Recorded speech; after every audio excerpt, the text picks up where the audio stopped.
Hello everyone, இது ஆக்சிபிரானா car case. நம்ம ஸ்டேட்ல நிறைய வண்டிக்கு petrol to CNG and LPG conversion பண்ணிட்டு இருக்கோம். அந்த வரிசையில் இன்னைக்கு நம்ம கிட்ட என்ன கார் இருக்குன்னா, வோல்க்ஸ்வேகன் ஜெட்டா TSI இன்ஜின், நல்ல பிரீமியம் காஸ்ட்லி அண்ட் லக்ஸரியான செடான் காரு. இந்த காரை பத்தி பாக்குறதுக்கு முன்னாடி சிஎன்ஜி எல்பிஜி கன்வர்ஷன்ல நம்ம கஸ்டமர்ஸ் அடிக்கடி கேட்கக்கூடிய சில கொஸ்டின்ஸ்க்கு ஆன்சர் பண்ணிடலாம். டர்போ சார்ஜ்டு இன்ஜின்ஸ்க்கு சிஎன்ஜி கன்வர்ஷன் பண்ண முடியுமான்னு கேட்டீங்கன்னா எஸ், கண்டிப்பா பண்ணலாம். ஒரு பெட்ரோல் காரை சிஎன்ஜி ஆர் எல்பிஜிக்கு கன்வெர்ட் பண்றது ஆர்டிஓ லீகலான்னு கேக்குறீங்க. எஸ், இது வந்து கம்ப்ளீட்லி ஆர்டிஓ லீகல் தான். ஆர்சி புக் என்டோர்ஸ்மெண்ட்டும் நாங்களே பண்ணி கொடுப்போம். அதுக்கு வந்து எக்ஸ்ட்ரா சார்ஜஸ். லோடு வண்டிக்கு சிஎன்ஜி ஆர் எல்பிஜி கன்வர்ஷன் பண்ணலாமான்னு கேட்டீங்கன்னா எஸ், கண்டிப்பா பண்ணலாம்.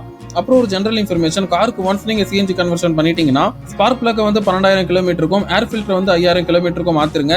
அப்படி மாத்திட்டீங்கன்னா உங்களுக்கு இன்ஜின் லைஃப் வந்து நல்லா வரும். இப்போ வீடியோக்குள்ள போகலாம். Volkswagen Jetta TSI direct injection, நல்ல ஒரு ரிச்சான செடான் காரு. இது TSI இன்ஜின்ன்றதுனால உங்களுக்கு சிஎன்ஜி கிட் காஸ்ட் வந்து கொஞ்சம் அதிகமாக தான் வரும். நார்மல் MPFI இன்ஜின் கார்ஸ்லாம் வந்து கம்மியாக தான் வரும். இந்த காருக்கு நம்ம போட்டிருக்கிறது வந்து 70 லிட்டர் சிஎன்ஜி சிலிண்டர். நீங்க 10.5 கிலோகிராம் வரைக்கும் சிஎன்ஜி லோட் பண்ணிக்கலாம். பெட்ரோல்ல மைலேஜ் வந்து உங்களுக்கு 10 கிலோமீட்டருக்குள்ள தான் வரும். ஏன்னா இது ஹை ஸ்பீட் இன்ஜின்ன்றதுனால மைலேஜ் வந்து கொஞ்சம் கம்மி தான். பட் சிஎன்ஜில வந்து உங்களுக்கு 18 இருந்து 20 கிலோமீட்டர் வரைக்கும் மைலேஜ் தாராளமா வரும். சிலிண்டருக்கு ஸ்டாண்ட்லாம் வச்சு நல்லா டைட்டா ஃபிட் பண்ணிருப்போம். ஸோ ஷேக்ஸ் அண்ட் மூவ்மெண்ட்ஸ் எதுவுமே இருக்காது. சிலிண்டர் ஃபிட் பண்ணதுக்கு அப்புறமா பூட் ஸ்பேஸ் எவ்வளவு இருக்கும்னா, இது செடான் கார்ன்றதுனால உங்களுக்கு சிலிண்டர் நல்லா உள்ள தள்ளி போயிடும். ஸோ உங்களுக்கு அந்த டிஃபால்ட் பூட் ஸ்பேஸ் வந்து அப்படியே கிடைச்சிரும்.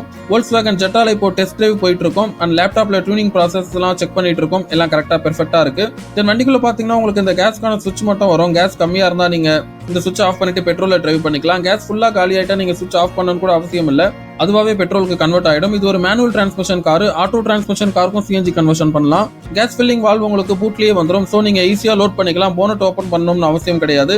உங்களுக்கு போனட்குள்ள என்னென்ன இருக்கும்னா, reducer, injector, map sensor, gas filter. இந்த கேஸ் ஃபில்டர் அவ்வளோ யாரும் வைக்க மாட்டாங்க, பட் நம்ம எல்லா கார்ஸ்க்குமே வைக்கிறோம். ஏன்னா கேஸ்ல இருக்கிற சின்ன சின்ன டஸ்ட் பார்ட்டிகல்ஸ் எல்லாத்தையுமே ஃபில்டர் பண்ணி உள்ள போகாம தடுத்துரும். அந்த மாதிரி போனட்குள்ள வந்து உங்களுக்கு ஃபினிஷிங் பக்காவா இருக்கும். ஒயர்ஸ்லாம் வந்து எங்கேயுமே கச்சா முச்சான்னு இருக்காது. எல்லாமே ஸ்லீவ் போட்டு ப்ராப்பரா அரேஞ்ச் பண்ணி தான் வைப்போம். நீங்க உள்ள பாத்தீங்கன்னா நீட் அண்ட் கிளீனா இருக்கும். இந்த மாதிரி உங்க காருக்கும் சிஎன்ஜி ஆர் எல்பிஜி கன்வர்ஷன் பண்ணோம்னா உடனே நம்ம நம்பருக்கு கான்டாக்ட் பண்ணுங்க. நம்ம ஸ்டேட் சென்னை அனகாபுத்தூர்ல தான் இருக்கு. கூகுள்ல ஆக்சிபிரானா கார் கேஸ்னு டைப் பண்ணீங்கன்னா நம்ம கஸ்டமர் ரிவ்யூஸ்லாம் நீங்க செக் பண்ணி பார்க்கலாம். 100க்கும் மேல பாசிட்டிவ் ரிவ்யூஸ் இருக்கு. சிஎன்ஜி எல்பிஜி கன்வர்ஷன்ல எந்த டவுட்ஸ் இருந்தாலும் கமெண்ட்ல கேளுங்க, நாங்க உடனே ரெஸ்பாண்ட் பண்றோம். நம்ம சேனலை சப்ஸ்கிரைப் பண்ணி நம்ம கூட கனெக்ட்ல இருங்க. அடுத்த வீடியோல சந்திக்கலாம். தேங்க்யூ, பாய்.